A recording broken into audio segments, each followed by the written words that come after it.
Our presentation is a depiction of impermanence through the eyes of Tibetan Buddhists by Olivia Hazelwood, Shelby Flynn, Grace Clarke, and Caroline Lamb. Impermanence is defined as a state of being transient, where our existence in our current bodies is only temporary. Our desires for or attachments to things that are permanent, like money or relationships, can only cause more suffering. In Western culture, death is taboo, and people avoid talking or even thinking about it. People want their bodies to reflect the pessimism against aging by using products such as anti-aging creams and Botox to reduce wrinkles and hair dyes to remove gray hair. One interesting thing about impermanence in Western culture is that people do not talk about it yet. Elaborate funerary customs are very popular. Some of these customs include grand memorials from huge statues to simple benches and outrageous personalized coffins. As upsetting as it is, one is seen to be losing value as they age. This is due to America's high value of work ethic. As one grows older, they are less able to contribute to that. This results in a lot of stress thinking about plans for the later years in life. The term over the hill has even become a popular saying that is used to mark when one is past their prime years. Elders and aging in general is typically depicted negatively in the media in Western societies. They are represented as frail, grumpy, and helpless. This perpetuates the already existing negative ideas about growing old and is not an accurate representation for all people. A completely different view of impermanence is held within the Tibetan Buddhism religion. Impermanence is a crucial part of the Dharma and is meditated on frequently. In Tibetan Buddhism, our bodies are only temporary, and our connections to it and other worldly things do not matter. The outlook on it is positive. In Tibetan Buddhism, it is seen that one is dying each day, but one is also being reborn again each day as they prepare for the cyclic journey of reincarnation. By learning about impermanence, we realize how precious our life is. The wise Dalai Lama once said, "Every day, think as you wake up, today I'm fortunate to be alive. I have a precious human life. I am not going to waste it." Death is certain, and Buddhism notes 3 reasons for this. Death is certain to come, and nothing can stop it. Death is certain because our lifespan cannot be extended and is constantly shortening. And if we continue to live our life on automatic, we will die without having practiced the Dharma. The time of death is not fixed. There are 3 reasons for this. There is no fixed lifespan in our world. The conditions for death are many, and the conditions for life are few. Our body is very feeble. At the time of death, nothing but the Dharma can help us. Our possessions will not be of any use to us. Everything we accumulate in this lifetime will be left behind after death. Our friends and relatives will not be able to help us, and our body will become a burden. We cannot escape the effects of aging and looking like we are wearing a monkey's mask. We are decaying moment by moment. No matter what beauty products we use, how much Botox we get, our years will add up. But this does not stop Western culture from trying to evade the aging process. As humans, we have a hard time accepting impermanence. This is because generally we do not like change. Change includes a new job, friends leaving our lives, death, and more. Some changes are welcome, but many are not. Buddhism reminds us that truly nothing is permanent, and because of this, the Dharma is the only thing that holds true importance. Think about death often and do not fear it. If we have done many destructive actions, we will fear death because we know that we have not accumulated good merit for the next life. Live a life of positive action and follow the Dharma, and there will be no reason to fear death. In the results of a study comparing the fear of death among different religious groups, it was revealed that Tibetan Buddhist monastics held the greatest fear of death. Other participants in the study included non-religious Westerners, Hindus, Christians, lay Tibetans, and lay Bhutanese. The fact that Tibetan Buddhist monastics displayed a significantly greater fear of death than the other religious groups is surprising given that Tibetan Buddhists believe in anatta, the doctrine of no self, characterized by the non-existence of a self, soul, or essence in human life.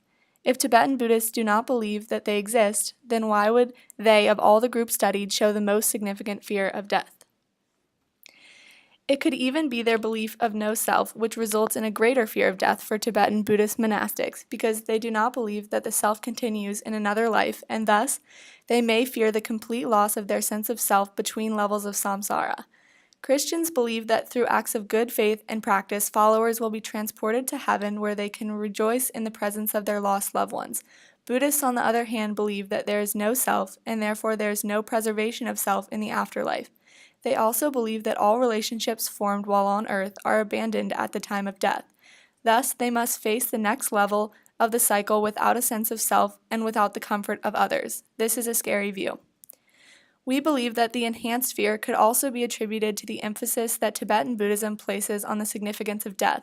Because Tibetan Buddhist monastics are constantly meditating on impermanence and the inevitability of death as part of their religious practice, it could be that death is therefore constantly at the forefront of their minds.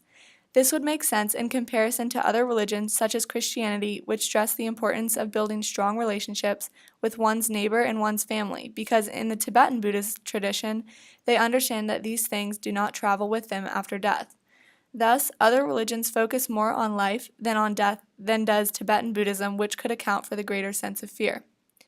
Finally, we believe that one reason that Tibetan Buddhist monastics are most afraid of death is because they are afraid of being born into a lower level in samsara. Although they have devoted much of their lives to the path of the Buddha, the possibility that they have collected negative karma may loom in their thoughts, causing them to fear the reincarnation as a lesser being. This reincarnation is scary, especially to a Buddhist practitioner, because they would then realize that they have not reached their accomplishments and that they have failed in their commitment to the Buddha and the Dharma. There are many reasons why people fear death. We believe that the main reason among them is simply that people fear the unknown. They wonder if death is painful, they wonder if there truly is an afterlife, they wonder if they will be remembered, and many more questions that cannot be answered. While some people push the thought of death out of their minds, others, like the Tibetan Buddhists, embrace its principles. Another reason that we fear death is because we feel like we will have to say goodbye to our loved ones, our family members, our pets, our accomplishments, and many other worldly aspects. In all, we have concluded that a major purpose, if not the main purpose, of all religions is to explain death, yet none of the living religious figures that deliver us their sermons or their dharma have experienced death for themselves. And thus, we conclude that the main reason that there is an immense amount of fear surrounding death is that it remains a mystery. When reflecting on impermanence in our daily lives, we've come up with some everyday life examples. The first example is a person might think to him or herself, I have a huge test tomorrow and I need to do well so that I get good grades, get a good job, and make a lot of money. I need to meditate, but I'll just get around to doing it later. This is an example of clinging to the idea of worldly success. You should practice right now since the time of death isn't certain. That test grade won't help you at the time of death. Only Dharma can. The next example is that one may avoid going to the hospital to visit his or her grandfather as he's dying because he or she is uncomfortable seeing him in such a state. But we cannot fear death. We must face death head on and imagine ourselves going through the same thing. As a second year, I have often found myself stressing about declaring my major by springtime. What if I end up hating my major? What if I can't find any jobs with that major? Will I make enough money from the jobs I could get with that major? Chill out. Don't spend so much time planning for the future and becoming obsessed with worries about the future.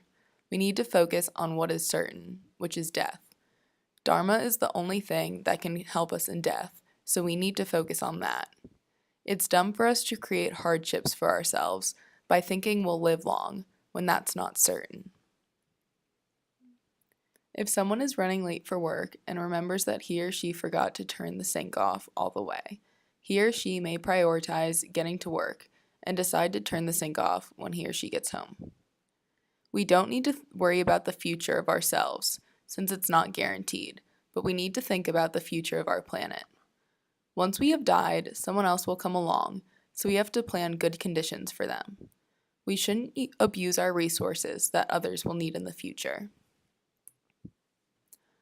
Our last example is a hypothetical situation. Say your best friend wants you to go shopping with her instead of going to help out at daycare like you said you would. You don't want your friend to get mad at you for not going.